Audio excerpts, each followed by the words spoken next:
чачыңар түшсө, тас болуп баштаса, какач болсо, жана ошондой проблемаларга мен мындай силерге сонун кол алдында турган рецепт көргүзүп берем.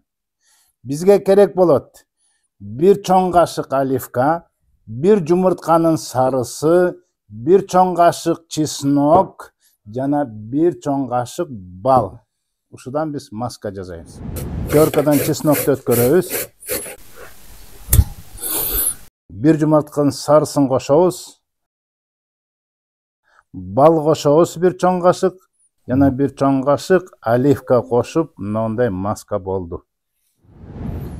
Мына ушул масканы биз пайдаланабыз.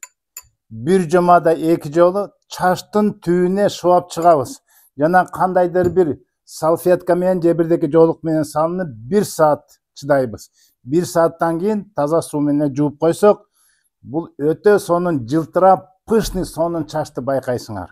Чач эмне үчүн түшөт? Анткени мындай тирүү жагы, кан тамырдан кан барбайт.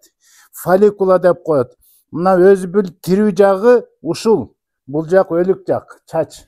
Мына ошон үчүн чач өзү ушул жакка витаминдер, жакшы нерсе бербей, кислород кирбей, мына ошон үчүн тас болот, же чач түшөт, же какач болот, же оору болот.